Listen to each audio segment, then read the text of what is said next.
I used to have a recurring dream as a teenager every night for months. I was sitting at a table on the patio of a restaurant.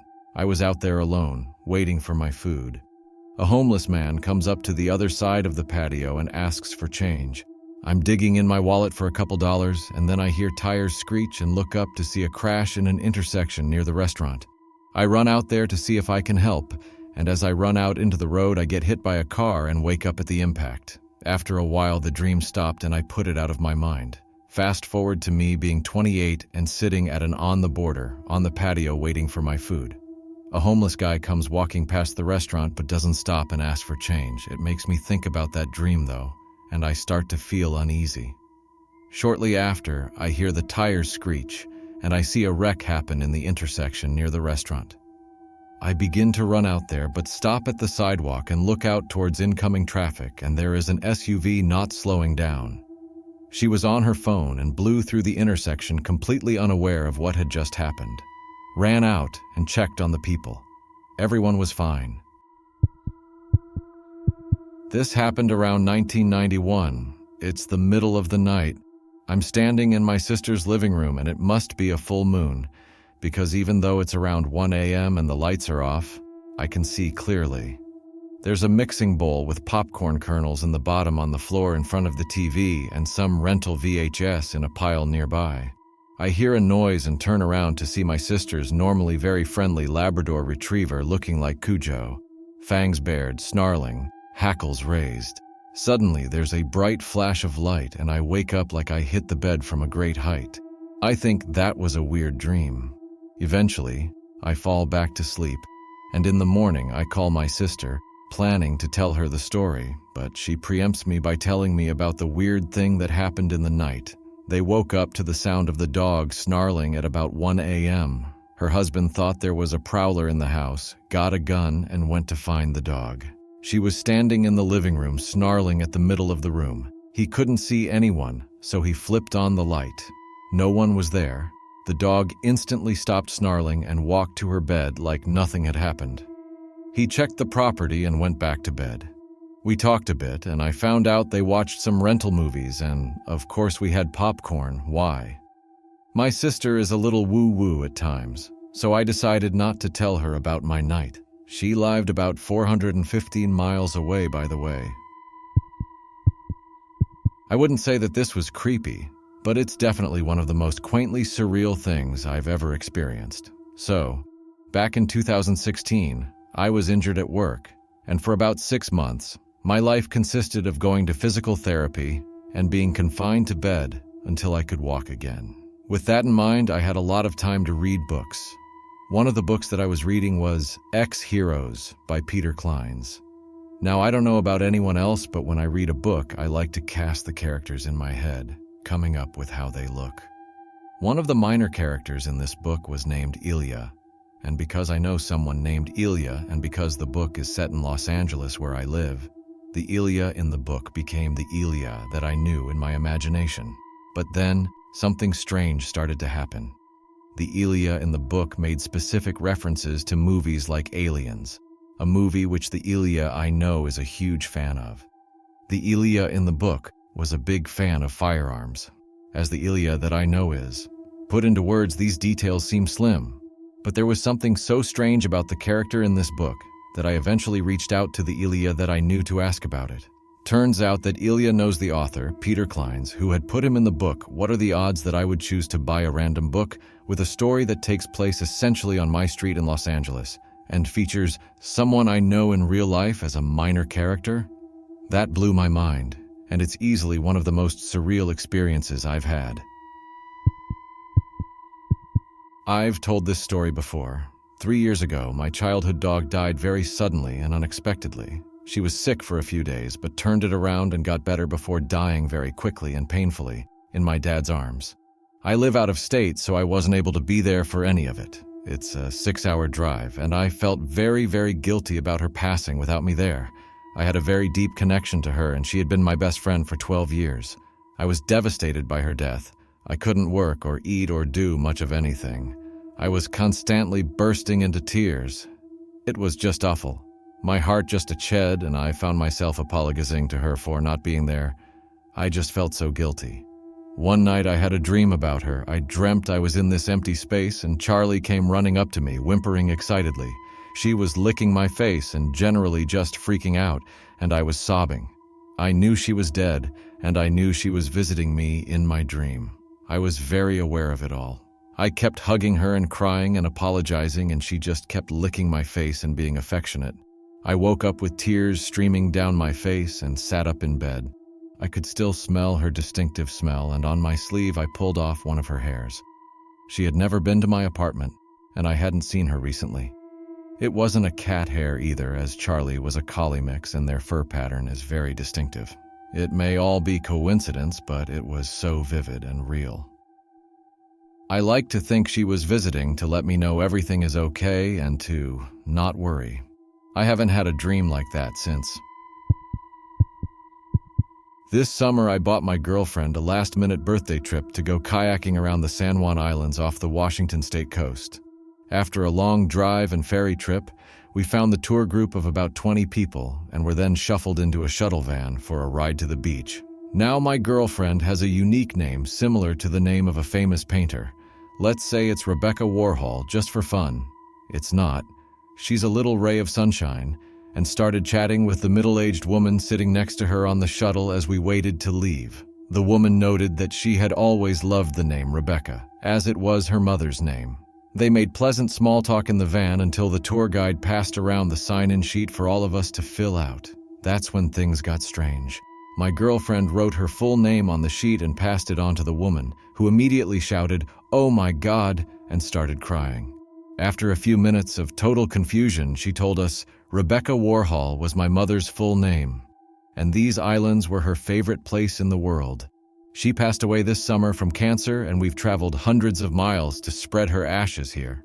We were stunned. I literally picked a random date, time, and tour company, and then we were split into the same group as this woman, and my girlfriend was sitting right next to her on the shuttle. What the hell? She continued by saying, "My daughter told us that Nana Rebecca would be with us on this trip, and I didn't believe it until now." It was the most unbelievable coincidence we had ever experienced, and has totally convinced me that there's more to this world than we think. As my brother later said, the universe winked at us that day. I shared this a few years ago when this question was asked last time, and didn't really realize how glitchy in the matrix it was until people started commenting, "Ha ha."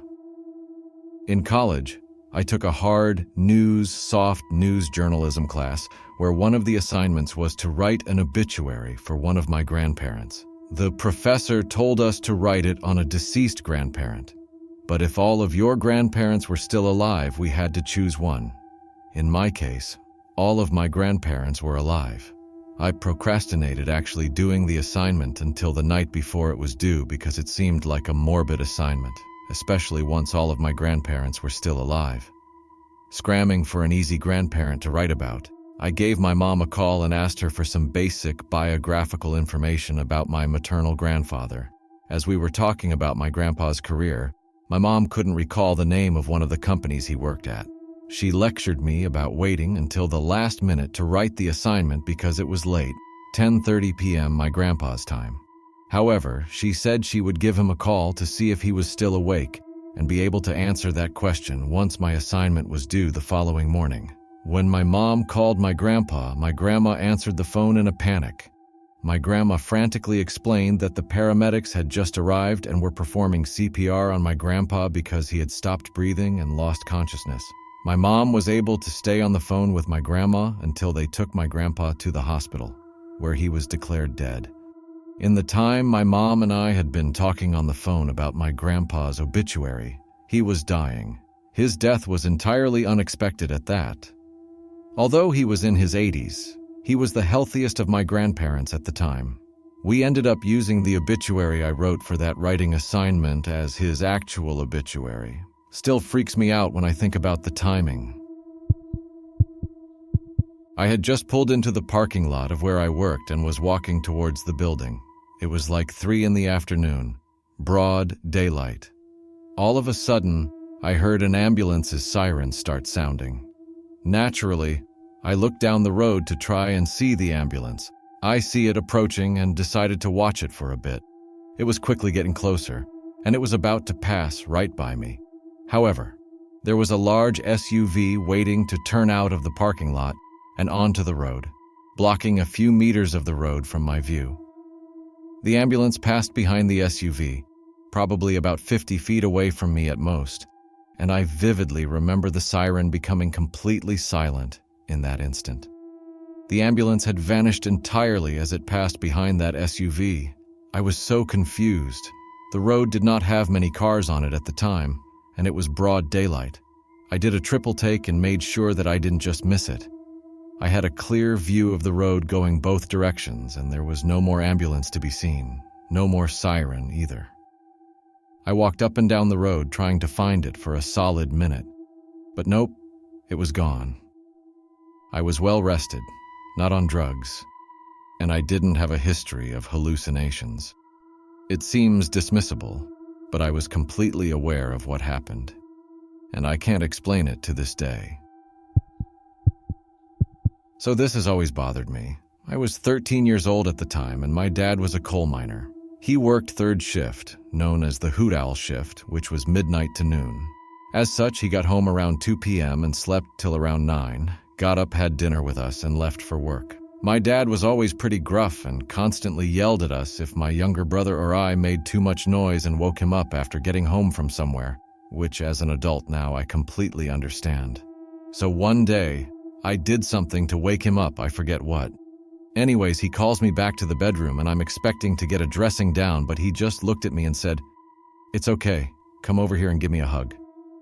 What 13-year-old boy wants to hug their dad? I kinda squirmed a bit and he followed up with, "What if something happened to me?"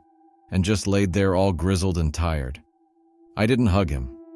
That night there was an accident in the mine. He saved everyone on his crew, including the one person he went back in for. His was the only death, and I'm convinced he knew it was going to happen. I'll never forget his eyes that day. If someone asked you for a hug, give it to them. I love you, Dad. I was about 12 years old and woke up in the middle of the night needing to take a leak. I walked across the hall to the little bathroom, hit the lights, and was about to reach for the toilet when I glanced up and saw a face in the mirror. It was not my face. It was as if someone was on the other side, standing to the right with their face right next to the glass, staring at me. I only saw it for the briefest moment, but it is seared into my brain. I screamed and ran out of there to find my dad. Of course, my dad investigated, then calmed me down, or tried to. Eventually, we had a prayer session because I was so freaked out. Eventually, I must have gone back to sleep. Fast forward to my 30s. I'd forgotten all about the event. One night while visiting, my dad quietly brings it up. "Remember that one time you saw a face in the mirror?" It suddenly came back to me in a rush of memory, sending a chill down my spine. "Yay," I remember. "Well," he said, "I sometimes think about that night." He looked down at the floor with a serious expression. "I saw it too." He went on to describe exactly what he'd seen. We have no idea what that was. Apparently, when he investigated, he saw it and had a freak out of his own. Apparently, the prayer session was as much for his own nerves as mine. I respect him for keeping that tidbit from me till my 30s, but I kinda wish he'd never told me. Not sure if anyone will believe me or not, but here it goes. When I was in high school, my friend Phil killed himself. I never really knew the specifics. All I know is that he shot himself at one of the local parks. Fast forward 6 years or so, and I'm asleep in bed next to my ex-wife. I'm having a fairly normal dream. I was at a store doing something or another. I can't really remember the specifics of the beginning of the dream. What I do remember is running into Phil in the store. When I saw him, everything got super weird. He actually looked Lyle Phil. Not like in most dreams where people will be certain people but not look like them. He actually looked like Phil. He looked at me and smiled and said, "Hey man." At the moment, the dream got crystal clear. I asked him if it was really him and he said it was. He told me we were gonna hang out for a bit, and after that the dream got super lucid. He showed me how to make stuff, and generally we just fucked around doing dream things. Suddenly I realized that my dream was coming to an end. I turned to him and asked him if I was about to wake up. He said yes and said he had fun coming to hang out with me for a bit. I don't know why, but I asked, "So why'd you do it, man? Why'd you kill yourself?" The way he answered chilled me to my core. Not necessarily what he said, just how he said it. He replied, "My girlfriend cheated on me, man." He said it like it was a question he'd answered before, like when someone asks you what your first job was, you've responded with the exact same sentence so many times that it just falls off of your tongue effortlessly. Except I had known his girlfriend and they were the kind of couple that everyone admired. I said, "Sophie? Sophie cheated on you?" His eyes lit up like he realized he was talking to someone that actually knew him in life. He said, "Yeah, man, Sophie cheated on me." We gave each other a hug and he wished me well. I woke up and felt super strange. It was somewhere around 2 or 3 in the morning. I closed my eyes and thought, "Phil, if that was really you, I need you to give me a sign." No sooner than when that thought finished, my phone started ringing. It came across as an unknown number and only rang twice. I knew I wasn't dreaming anymore because my ex-wife woke up and sleepily asked me who was trying to call me so late.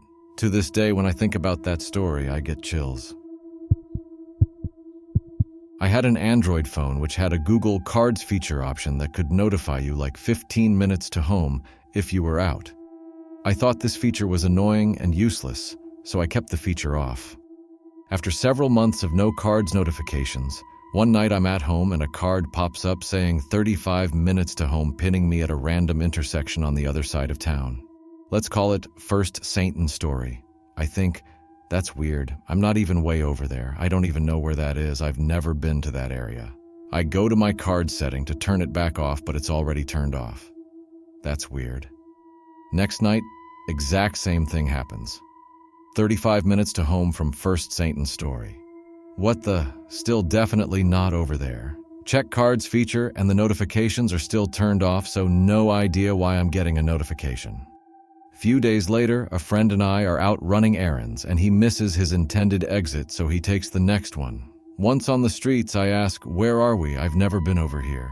Suddenly, a car to our right tries to turn left and crashes right into us. Messed up the wheel to be unable to turn, so he pulled forward to the curb to call a tow truck. We had our kids in the car, so I call my sister to pick us all up. When my sister asks me for the location, I look up at the street signs. First Saint Story. So I've wrote about this before. It's one of the weirdest things I've experienced. When my now ex-boyfriend had just gotten together, I went out and bought him some new shirts. We had just fallen in love, and I saw a shirt that said "Love Life" on it in big red bold letters. The shirt was all white with only the words on the front. It was a little inside joke between us, I guess, because we would use that phrase to describe our life and named our business Love Life. He really loved it and wore it a lot before it sat in the closet for a couple years. Well, a couple years go by and let's just say Love Life was a horrible definition of our relationship. He was horrible. Anyways, I'm cleaning out the closets, getting rid of old clothes, and there's the shirt. I pull it out and the shirt now reads Low Life, the exact same way it looked before, but it says Low Life. I immediately ask him if he remembers the shirt and what it said, and he tells me Love Life. Well, as soon as I show him the shirt, he flips out the same way I did. Both of us know that the shirt never said Low Life. Why would I buy anyone a shirt that said that, let alone my boyfriend? It's like I flipped dimensions into the reality where my ex-BF was a complete abusive douche and it showed up in the shirt. A couple of weeks ago, my dog Coda came into my room and started to try to jump on my bed, which she was successful of doing after a couple of tries, and I gave her a little nudge to, get off my bed. She jumped down and left. Then I heard my phone downstairs, so I walked down and get a call from my grandma who said she made some food. So I said, "Okay, I will stop by and come eat." I get my jacket on and get ready to leave. I get my keys and grab my dog's leash to take her.